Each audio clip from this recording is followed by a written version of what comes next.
하나님 말씀은 요한복음 1장 43절에서 49절 말씀입니다. 1장 43절에서 49절 말씀.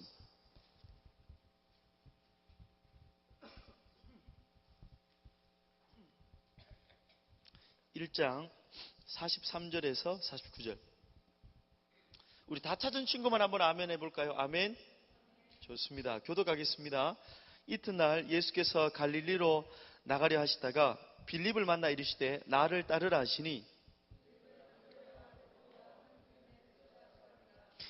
빌립이 나다나엘을 찾아 이르되 모세가 율법에 기록하였고 여러 선지자가 기록한 그 일을 우리가 만났으니 요셉의 아들 나사렛 예수니라.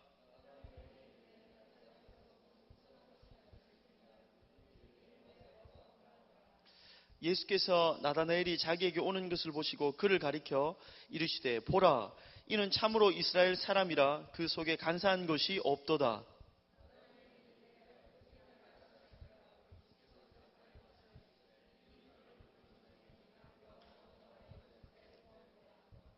나다나엘이 대답하되, 다 같이 읽겠습니다. 나다나엘이 대답하되 라비여, 당신은 하나님의 아들이시오 당신은 이스라엘의 임금이로소이다. 아멘.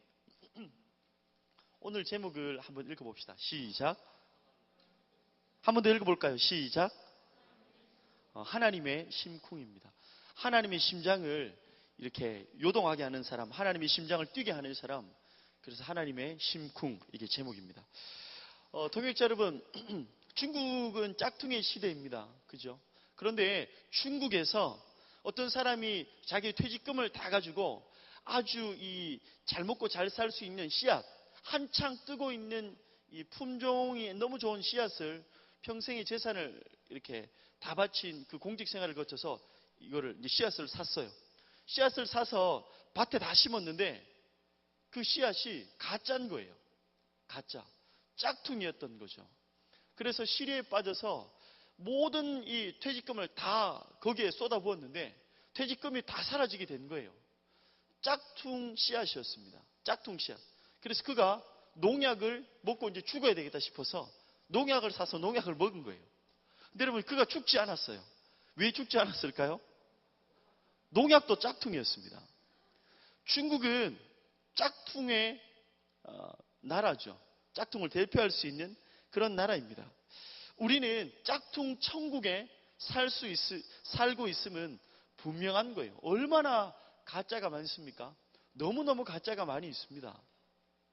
짝퉁 시대보다 더 심각한 게 있습니다. 그것이 뭐냐면 목사님이 여러분 골부리국이라고 알아요? 골부리국? 다슬기국. 다슬기 있잖아요. 청송에 목사님 아내 할머니 집 가면 다슬기 꼴부리를 직접 주어요. 주워서 갖다 드리면 그 다슬기로 국을 이렇게 끓여 주시는데 다슬기로 국을 목사님이 좋아해서 굉장히 많이 먹었어요.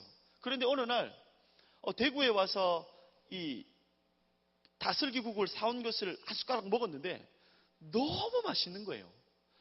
너무 맛있는 거예요. 청송에서 목사님이 직접 잡아서 끓인 것보다 너무 맛있고 입에 막 이렇게 씹지도 않아도 목구멍으로 막 넘어가는 듯한 그런 느낌이 들었습니다.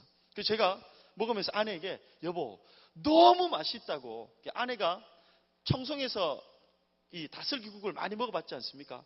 한 숟가락 딱 먹어보면서 하는 말이 이거였습니다. 여보, 조미료가 너무 많이 들어갔어요. 심각한 저를 발견했습니다.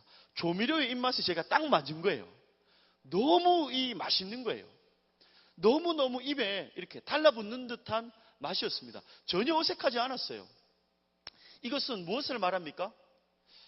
목사님이 이미 조미료에 길들여져 있다는 거예요.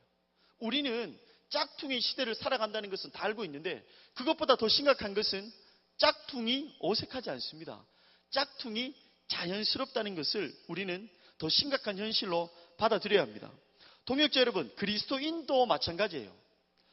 짝퉁 그리스도인이 굉장히 많이 있습니다. 그렇지 않습니까? 가짜 그리스도인들이 너무 많이 있다는 거예요. 근데 그것보다 더 심각한 것이 무엇입니까? 짝퉁 그리스도인이 오히려 지금 정상으로 여겨지고 있다는 겁니다. 고3인데 무슨 수련회는, 고3인데 제자훈련은 무슨 제자훈련? 주일 예배면 되지 철야 예배 그렇게 유독하게 믿을 필요가 있는가? 첫 예수 그리스도를 믿고 우리가 첫 직장에 가면 대부분 첫 월급은 주님 앞에 바칩니다. 그죠?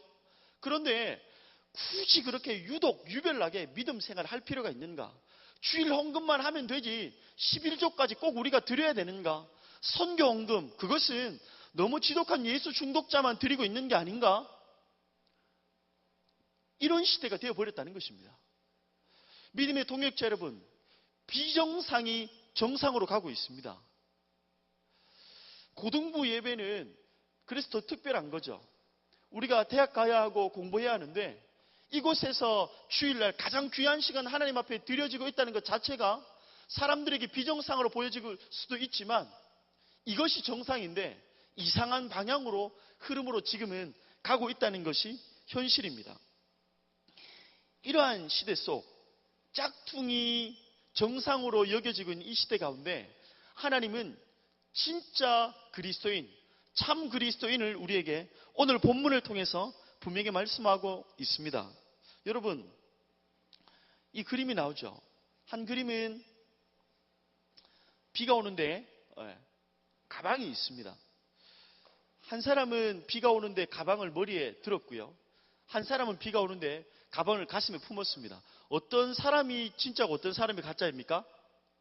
비가 오는데 우산 삼아 이 가방을 쓰면 가짜입니까? 진짜입니까? 가짜죠. 비가 오는데 이 가방을 가슴에 품 안에 넣었습니다. 그러면 진짜일까요? 가짜일까요? 그게 진짜입니다. 진짜입니다. 여러분, 오늘 성경 본문은 진짜인지 가짜인지의 기준을 분명하게 이 오늘 성경 본문을 통해서 제시해주고 있습니다. 우리는 점검해 봐야 합니다. 나는 짝퉁이 정상으로 여겨지고 있는 이 시대 가운데 나는 진짜 그리스도인일까? 가짜 그리스도인일까? 우리는 이 본문을 통해서 함께 살펴보아야 합니다. 오늘 본문은 여러분 제자들을 예수님께서 부르시는 장면이에요. 예수님이 이 지중해 주변 지역을 다니면서 제자들을 한 명 한 명씩 발탁하고 있는 그 장면입니다. 그 장면인데 예수님의 제자는 몇 명이었습니까, 여러분? 12제자입니다. 목사님이 12제자를 그려진 어린이 아이가 보는 그림 성경의 거를 가지고 와봤어요. 제자들의 이름을 우리가 한 명 한 명씩 여러분 다 보이죠? 12명. 12명이 있는데 야고보만 2명입니다. 2명. 세베대의 아들 야고보, 알페오의 아들 야고보 이 2명으로 나누어지고 다른 사람은 한 명이 되는 거죠. 오늘은 여기에서 누가 주인공이냐면요. 바돌로메가 주인공입니다. 나다나엘. 바돌로메와 나다나엘 같은 사람을 지칭하는 건데 이 사람을 포커스를 맞추고 있어요. 근데 성경에 보면 여러분 바돌로메는요 공간복음에 그가 골고루 나옵니다. 근데 나다나엘이라는 이름은 오늘 읽었던 본문에 밖에 안 나와요. 나다나엘은 요한복음에만 튀어나옵니다. 그런데 왜 나다나엘과 바돌로메를 같은 인물로 보냐면 늘 옆에는 누가 따라 붙냐면 빌립이 따라 붙어요. 빌립. 바돌로메와 빌립, 나다나엘과 빌립.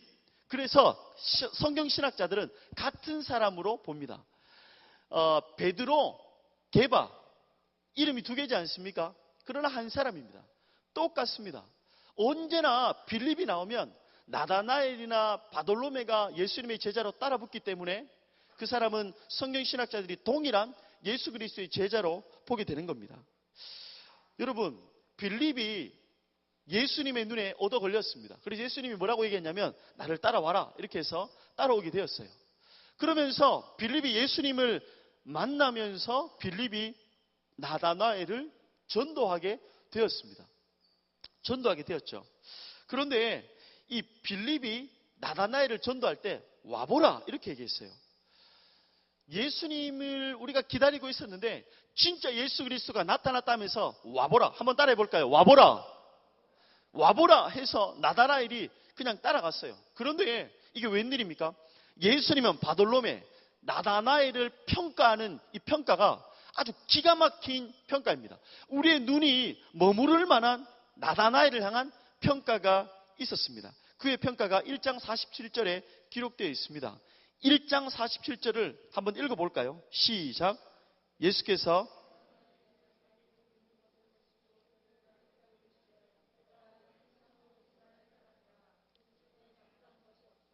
여러분, 나다나엘을 향해서 제자들 중에 유일하게 이렇게 말씀하셨습니다. 보라, 이는 참으로 이스라엘 사람이다.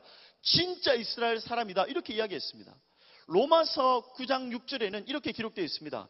이스라엘에게서 난 그들이 다 이스라엘이 아니요. 이게 무슨 말입니까? 성도가 다 성도가 아니라는 거예요. 예배자들이 다 예배자가 아닐 수 있다는 것입니다. 목회자 중에도 짝퉁이 있다는 거예요. 섬기미들이 있지 않습니까? 우리 섬기미들 중에도 짝퉁이 있다는 거예요. 여기에서 예배하는 찬양팀 가운데서도 여러분 짝퉁이 있을 수 있다는 거예요.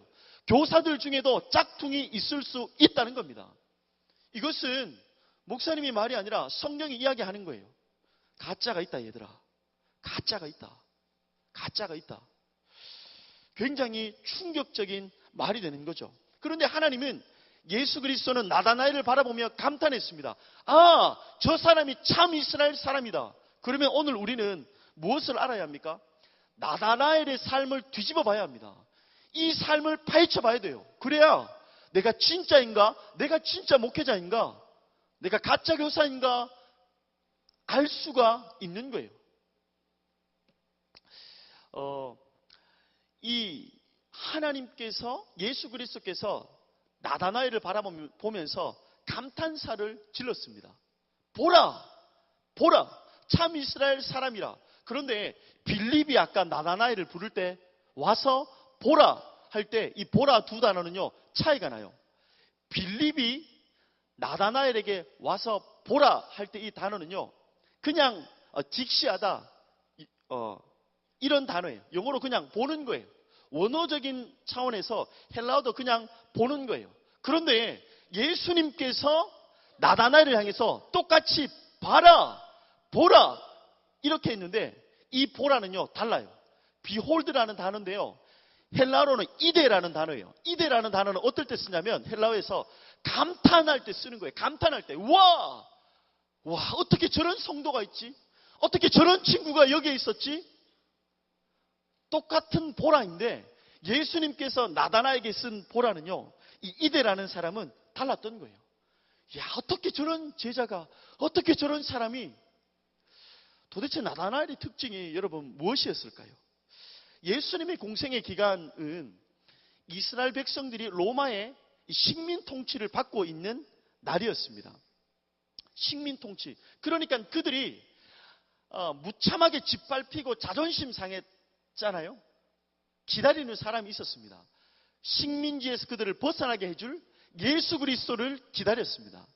예수 그리스도 그 한 분을 또 기다리고 또 기다렸습니다. 그런데 그때 빌립이 그분을 만났죠.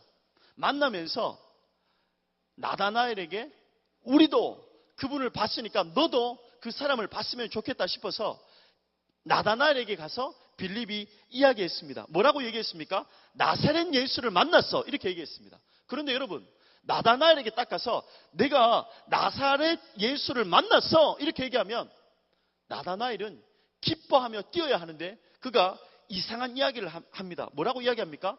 46절에 나사렛에서 무슨 선한 것이 나겠느냐? 이렇게 얘기합니다.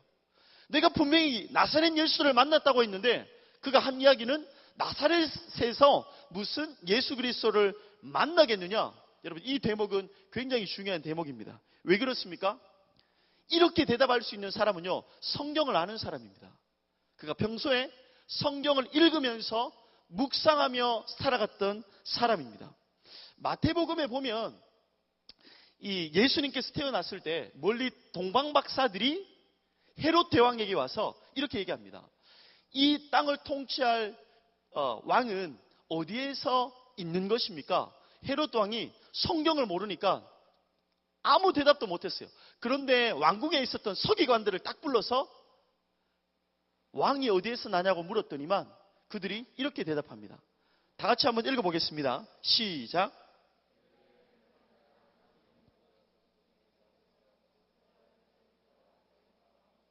맞아요. 유다 어디에서 태어난다고요?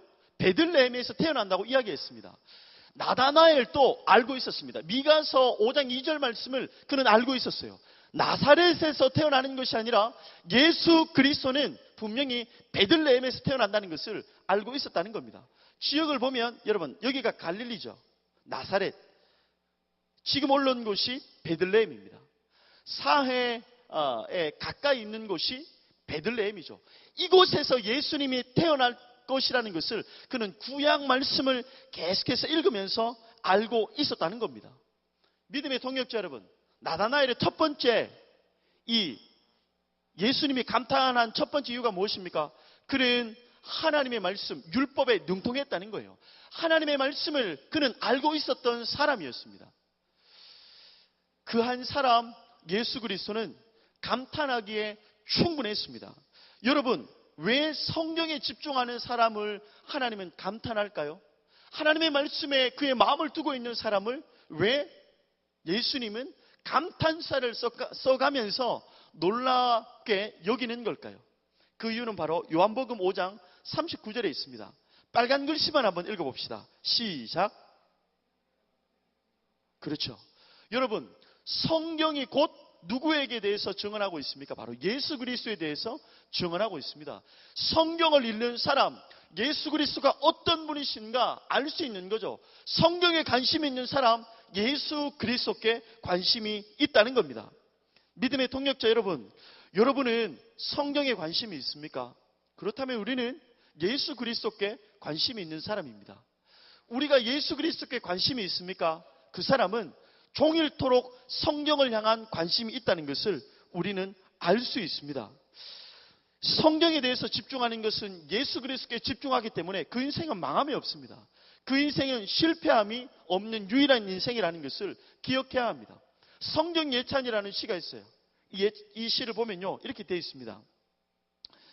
내가 피곤할 때 성경이 나의 침대가 되고, 내가 어둠 속에 있을 때 성경이 나의 빛이 되고, 내가 굶주릴 때 성경이 나의 떡이 되고, 내가 무서울 때 성경이 나의 갑옷이요, 내가 병들었을 때 성경이 나를 고쳐주는 양약이 되며, 적막할 때 성경에서 내가 많은 친구를 찾는도다.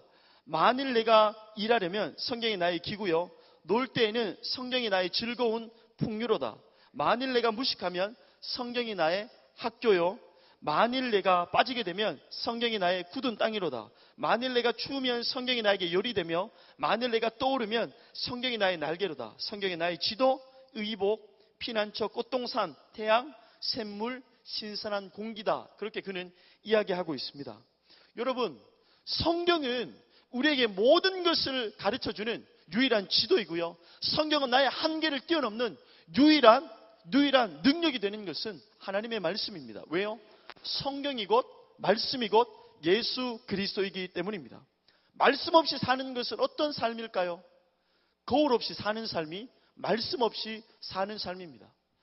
여러분, 거울 참 많이 보잖아요. 거울 얼마나 많이 봐요.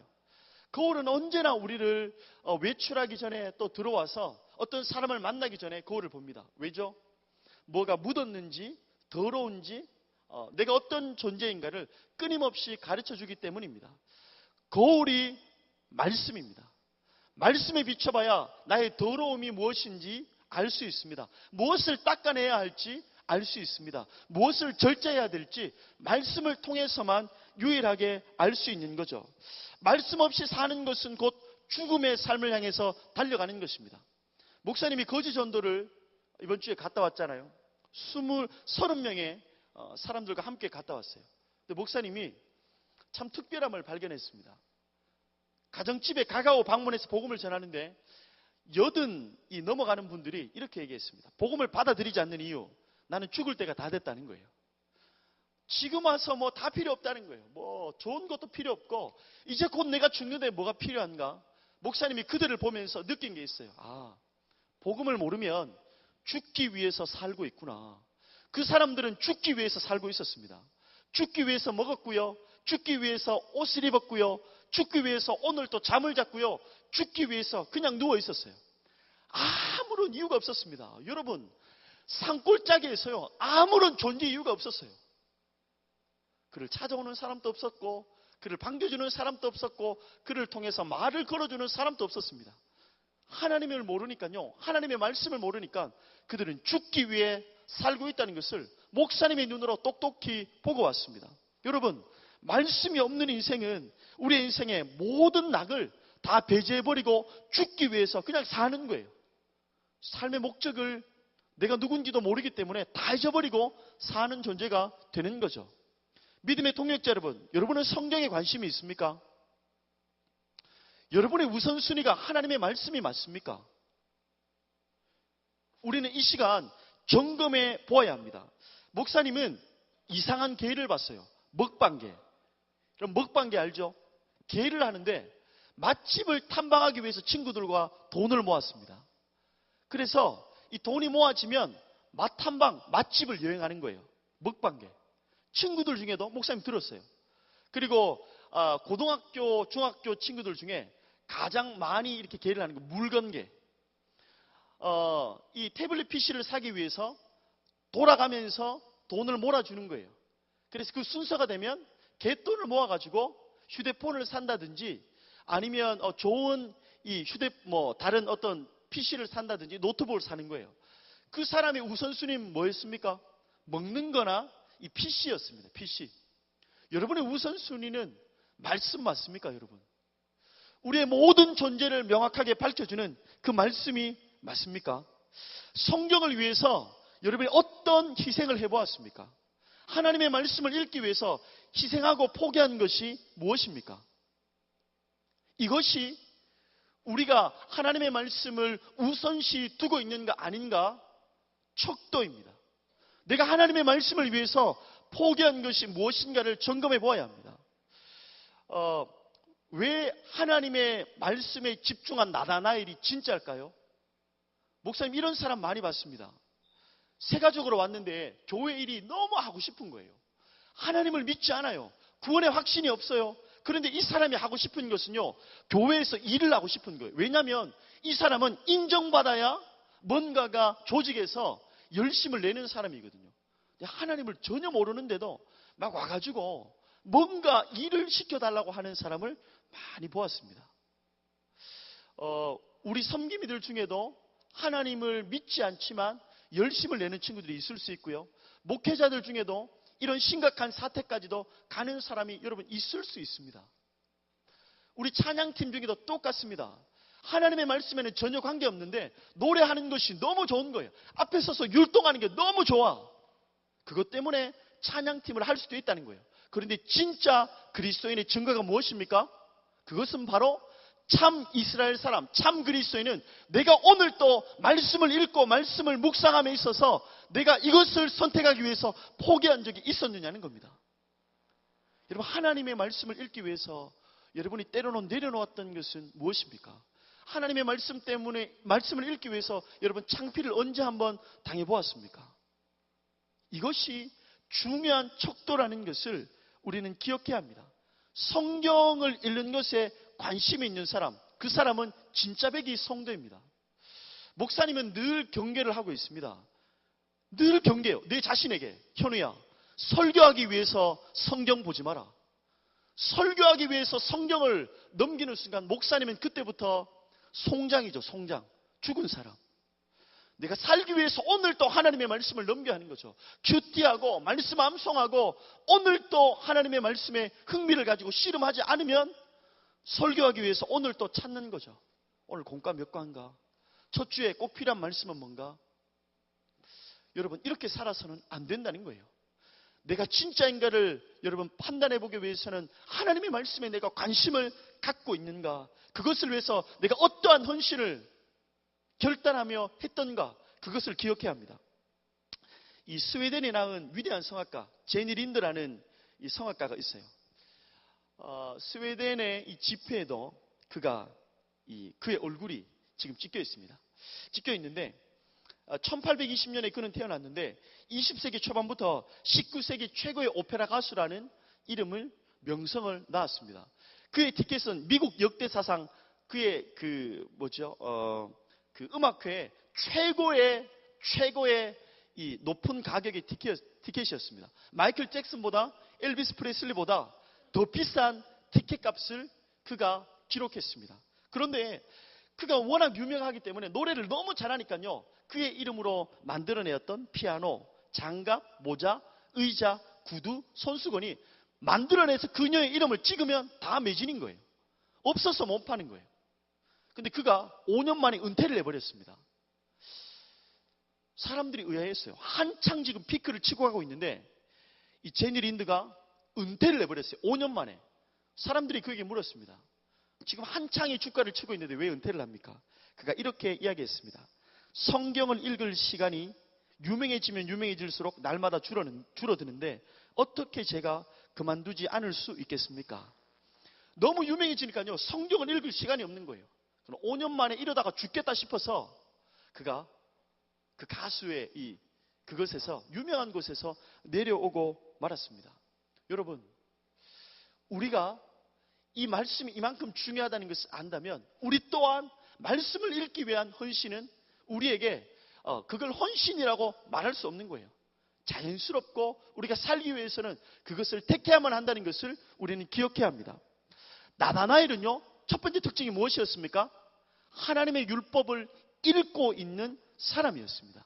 하나님의 율법을 읽고 있는 사람, 하나님의 마음을 알고 있는 사람, 하나님에게 관심이 있는 사람, 말씀을 읽고 있었다는 거예요. 중요한 두 번째 특징이 있습니다. 그것은 48절인데요.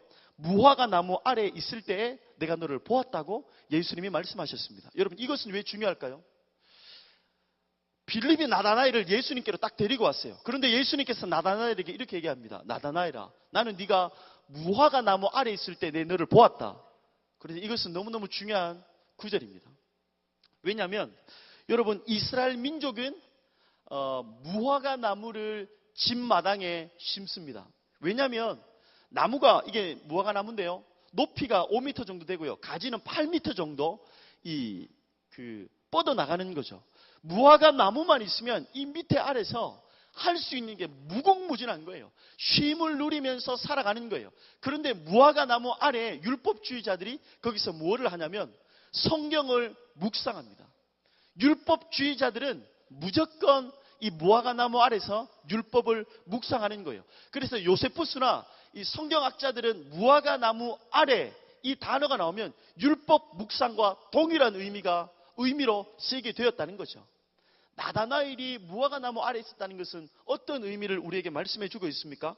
그것은 바로 나다나엘이 언제나 하나님의 말씀을 읽는 것으로 끝나지 않고 묵상하며 사는 인생이었다는 것입니다. 나다나엘의 삶은 하나님의 말씀을 읽을 뿐더러 묵상하며 사는 인생이었습니다. 우리는 성경을 읽는 것을 넘어서 묵상까지 가야 합니다. 여러분, 우리의 이 대한민국은 어떤 시대입니까? 대한민국은요, 검색의 시대입니다. 빨리빨리. 인터넷이요, 엄청 빨리 돼야 돼요. 그래서 무선 초고속 인터넷 보급률 OECD 국가 중에 1위가 대한민국이었습니다. 검색 천국이 되어 버린 거죠. 얼마나 많은 사람들이요, 오늘도 검색에 목말라 하는지 몰라요. 그런데 그리스도인들은요, 검색에서 멀어져야 합니다. 그리스도인들은 검색이 아니라 사색으로 가야 합니다. 검색으로 가는 것이 아니라 사색으로 가야 해요. 대부분 다 어떻게 합니까? 예배 시간에 이 휴대폰과의 교회는 전쟁이에요.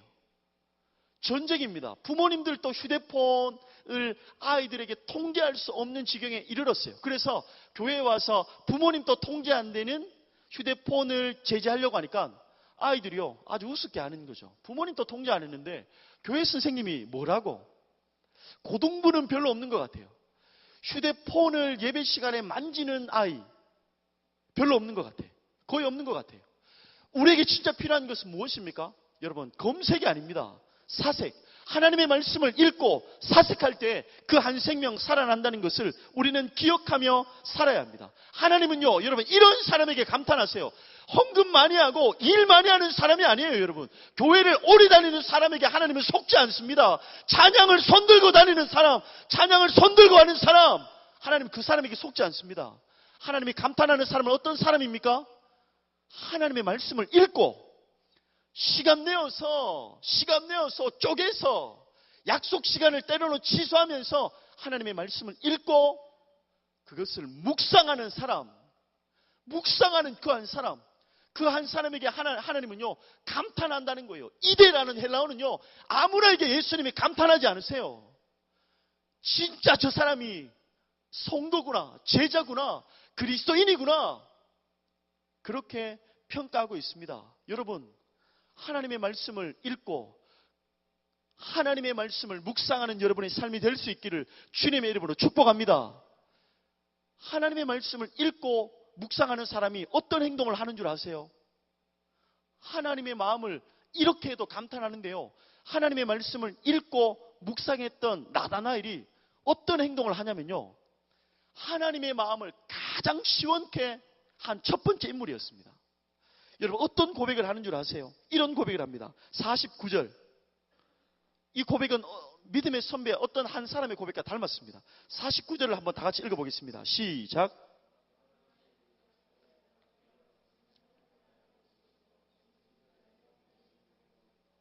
여러분, 이 고백이 누구의 고백인지 아세요? 요한복음 전체에서 말하려고 하는 핵심이 있어요. 예수님이 요한복음을 통해서 자신을 드러내고자 하는 것은 하나님의 아들이 나다, 이거예요. 그런데 이미 요한복음 1장에서 나다나엘이 하나님을 향해서 당신은 하나님의 아들이십니다. 여러분, 하나님이 가장 기뻐하는 이 고백을 나다나엘이 했다는 거예요. 하나님의 심장이 떨릴 만큼, 하나님의 마음이 떨릴 만큼, 하나님의 심장이 쿵쿵할 만큼 하나님의 심장을 떨린 사람이 나다나엘이었다는 거예요. 그가 어떤 사람이었습니까? 하나님의 말씀을 읽고 하나님의 말씀에 관심을 가지고 묵상했던 그 한 사람이 하나님의 심장을 떨리게 할 수 있다는 것입니다. 여러분, 믿습니까? 우리가 하나님을 어떻게 가슴을 떨리게 할까요? 아무나 할 수 있는 게 아니에요. 하나님의 말씀을 읽으며 묵상하는 그 한 사람이 하나님이 가장 기뻐하시는 것, 하나님이 원하시는 고백, 하나님이 원하시는 행동 거지를 할 수 있다는 것을 이 본문을 통해서 우리에게 말씀하고 있습니다. 동역자 여러분, 하나님의 마음을 떨리게 하며 살고 싶습니까? 하나님의 심장을 쿵쿵 뛰게 하고 싶습니까? 그렇다면 하나님의 말씀을 읽고 하나님의 말씀을 묵상해야 합니다. 하나님의 말씀을 읽고 하나님의 말씀을 묵상할 때 하나님이 가장 기뻐하시는 삶, 하나님이 가장 기뻐하시는 고백을 우리가 할 수 있다는 것을 기억해야 해요. 여러분 스스로에게 속지 마세요. 우리 아버지가 장로인데, 우리 아버지가 목사인데, 집사인데, 믿음이 몇 대째인데, 여러분 가짜 그리스도인일 수 있습니다. 속지 마세요. 동역자 여러분, 이곳에서 열심히 일하고 있습니까? 속지 마세요. 가짜 그리스도인일 수 있습니다. 방언을 하는 사람이 있습니까? 가짜일 수 있습니다. 여러분, 이곳에서 열심히 두 손 들고 눈물 뿌리며 찬양하는 사람이 있습니까? 가짜일 수 있습니다. 진짜 그리스도인은 무엇입니까? 말씀에 관심이 있는 사람이에요. 말씀을 묵상하는 사람이에요. 어떤 바쁜 일에 있어도 내가 여기에서 벗어나면 죽는다는 것을 기억하며 여기에 오리라고 있는 한 사람. 말씀이 곧 예수 그리스도다, 그렇게 그분은 말씀하셨습니다. 하나님은 찬송가가 곧 나다, 이렇게 말씀하신 적이 없어요. 섬김이 곧 나다, 그렇게 말씀하신 적이 없습니다. 말씀이 나다. 그래서 말씀에 대해서 목말라고 있는 그 한 사람, 그 한 사람이 오늘 또 진짜 그리스도인이라는 것을 기억해야 합니다. 믿음의 동역자 여러분, 스스로에게 질문해 보십시오. 나는 말씀을 읽고 있는 목회자인가? 나는 말씀을 읽고 있는 교사인가? 나는 말씀을 보고 있고 말씀을 사색하고 있는 섬김인가? 찬양팀인가? 성도인가? 지도장인가? 그것을 점검해 보아야 합니다. 한 사람을 소개하며 설교를 마칠까 합니다. 말씀을 붙잡고 말씀의 가치를 두는 사람, 하나님 절대로 그냥 두지 않습니다. 여러분, 우간다에 35년째에 사람들이 대통령으로 뽑아준 사람이 있습니다. 35년째 그 사람을 대통령으로 국민들이 밀었다는 겁니다. 이 무세베니 대통령인데요, 이 대통령은 참 존경받는 대통령이에요. 독재가 아니라 존경받기 때문에 우간다에서 그를 계속해서 뽑아준 거예요. 근데 이번에 놀라운 일이 있었습니다. 뭐라고 했냐면, 그가 독실한 그리스도인 대통령인데 동성애에 대해서 그 나라는 반대한다는 서명을 대통령이 직접 사인을 하고 막아버린 거예요. 그래서 미국 오바마 대통령이 이렇게 얘기했습니다. 이렇게 얘기했죠.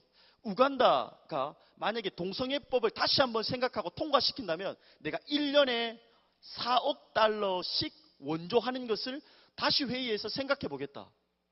그러니까 동성애법을 너희가 통과시키면 미국에서 엄청난 예산을 다시 한번 쏟아붓고 원조를 해주겠다.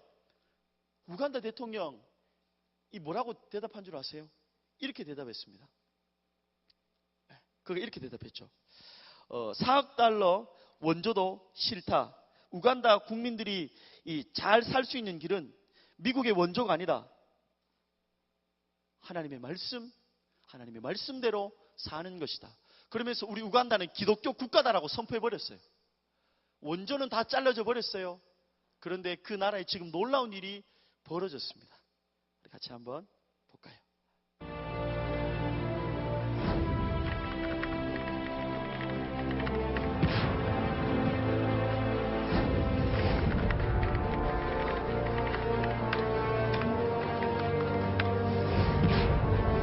영상을 다시 한번. 우리 앞쪽에는 나오는데 뒤쪽에는 안 나오는 것 같아요. 그죠?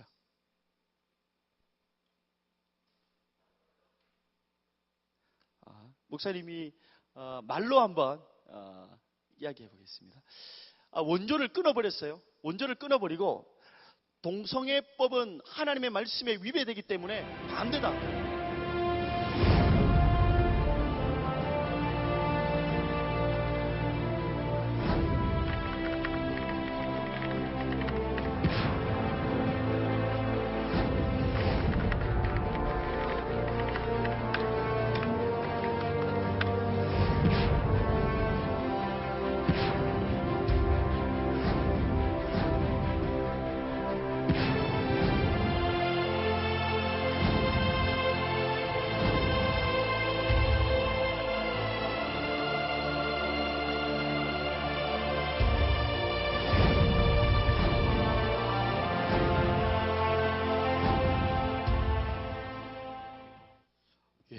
이 나라에서 이 원조를 끊어내고 하나님의 말씀을 선택하면서 어떤 일이 일어났냐면 우간다는 동성애와 에이즈가 국민의 40%였대요.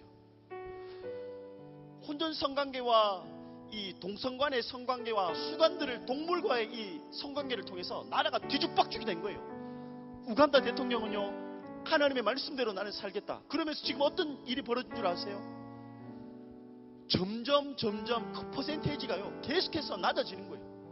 하나님의 말씀대로 살아가니까요, 하나님의 말씀대로 동성애를 배척하니까요, 하나님의 말씀대로 동물과 성관계하는 것을 끊어내니까요, 그 나라가 점점 살아나고 있는 역사를 보게 되었습니다. 믿음의 동역자 여러분, 하나님의 말씀을 잡는 성도 한 사람을 통해서 오늘도 하나님은 일하시는 줄로 믿습니다. 오늘도 하나님은 역사하는 줄로 믿습니다. 여러분, 말씀을 안 잡으면 죽는 거예요. 하나님의 말씀에 관심이 없으면 우리는 죽은 사람이 될 수 있다는 거예요. 많은 어려움이 우리 가운데 있더라도 하나님의 말씀을 보고 하나님의 말씀을 묵상하는데 양보하면 안 돼요, 여러분. 양보하면 안 돼요.